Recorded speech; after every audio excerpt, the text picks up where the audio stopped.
देखिए, मुझे लगता है कि ये बहुत ऐतिहासिक फैसला भारत सरकार ने और प्रधानमंत्री नरेंद्र मोदी जी ने लिया है।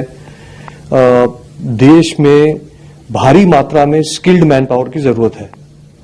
और हम जानते हैं कि आर्मी से बेहतर ट्रेनिंग और डिसिप्लिन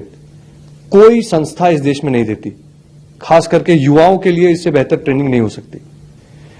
तो ये जो स्कीम आई है, इसमें जो काफी सारे लोग कुछ वर्ष की सेवा देने के बाद भारतीय आर्मी में ट्रेनिंग लेने के उपरांत फ्री होकर प्राइवेट सेक्टर की ओर आएंगे, मुझे लगता है कि उनको प्राइवेट सेक्टर सराखों पे लेगा और विशेषकर जो प्राइवेट सुरक्षा संस्थान है, जो प्राइवेट सिक्योरिटी सेक्टर का जो एरिया है, उसके लिए तो ये एक ब्लेसिंग साबित होगा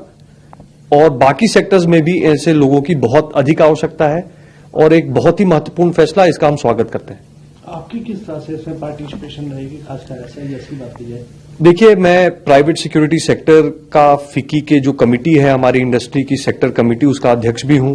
और SIS के अध्यक्ष के रूप से भी मैं ये कह सकता हूं कि हम बहुत उत्साहित हैं। हम इस चीज को समझना चाह रहे हैं कि कितने संख्या में लोग निकलेंगे आने वाले वर्षों में, आर्मी की ट्रेनिंग लेके कितने लोग प्रतिवर्ष उपलब्ध होंगे, कहां से हमको उनका डाटाबेस मिल पाएगा, उसको कैसे हम उसके हिसाब से अपनी प्रोडक्ट डिजाइन कर सकते हैं, कैसे इन लोगों को अपने सिस्टम में, अपने SIS में या प्राइवेट सुरक्षा क्षेत्र में हम इनको बेहतर जॉब देके इनके जो ट्रेनिंग है, जो इनका स्किल है, इनकी जो यंग एज है, इन सारी चीजों का हम फायदा भरपूर रूप से कैसे उठा पाएंगे, इसको लेके हम और जानकारियां अभी जुटा रहे हैं। लेकिन हमें पूरा विश्वास है कि ये एक फायदेमंद पॉलिसी चेंज आया है और आने वाले वर्षों में हमारे सेक्टर को इसका बहुत फायदा होगा और जो युवा आर्मी की ट्रेनिंग लेके निकलेंगे, उनको प्राइवेट सेक्टर में एक सुनहरा जीवन भर का काम करने का अवसर मिलेगा। सर, जो यूथ इसमें ट्रेनिंग लेके आएंगे वो ठीक है, आपके सेक्टर को अच्छा फायदा होगा, लेकिन एक टाइम के बाद यूथ की संख्या भी बढ़ती चली जाएगी, तो उनको किस तरह से एडजस्ट किया जाएगा? देखिए, आपको शायद अंदाजा नहीं है, सिर्फ हमारे सेक्टर में, प्राइवेट सुरक्षा के सेक्टर में 52 लाख से अधिक प्रोविडेंट फंड एनरोल्ड कर्मचारी हैं, 52 लाख प्लस। तो आर्मी में से जितने लोग भी निकले, उसकी कंजम्पशन हमारे सेक्टर में मुझे नहीं लगता कि समस्या होगी, बल्कि उन लोगों को अब चॉइस करना है कि वो प्राइवेट सिक्योरिटी सेक्टर में जुड़ना चाहेंगे या वो और किसी अन्य सेक्टर में, लॉजिस्टिक हो, वेयर हाउसिंग हो, ऐसे सभी सेक्टर में, रिटेल की सेक्टर हो, हर एक सेक्टर में प्रशिक्षित लोगों की बहुत जरूरत है। खास करके आर्मी बैकग्राउंड का एक बहुत महत्व है, उसका बहुत सम्मान है हमारे देश में। तो मुझे लगता है कि जॉब अब्जॉर्प्शन जो हम कहते हैं कि उनको कैसे अब्जॉर्ब किया जाएगा, उसकी तो समस्या नहीं होगी, क्योंकि जो अभी पूर्व सैनिक निकलते हैं उनके साथ एक डिसएडवांटेज होता है कि रिटायरमेंट एज ऐसी हो जाती है कि उसके बाद वो घर से निकल के काम करने के लिए इच्छुक नहीं होते, वो घर के आसपास काम करना चाहते हैं।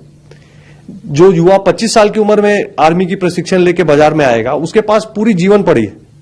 वो कहीं जाने के लिए तैयार होगा, अपने गांव से, घर से दूर जाके भी अपना करियर बनाने के लिए इच्छुक होगा और ऐसे जोग्राफिकली मोबाइल वर्कफोर्स के लिए, स्किल्ड वर्कफोर्स के लिए बहुत डिमांड है इस देश में।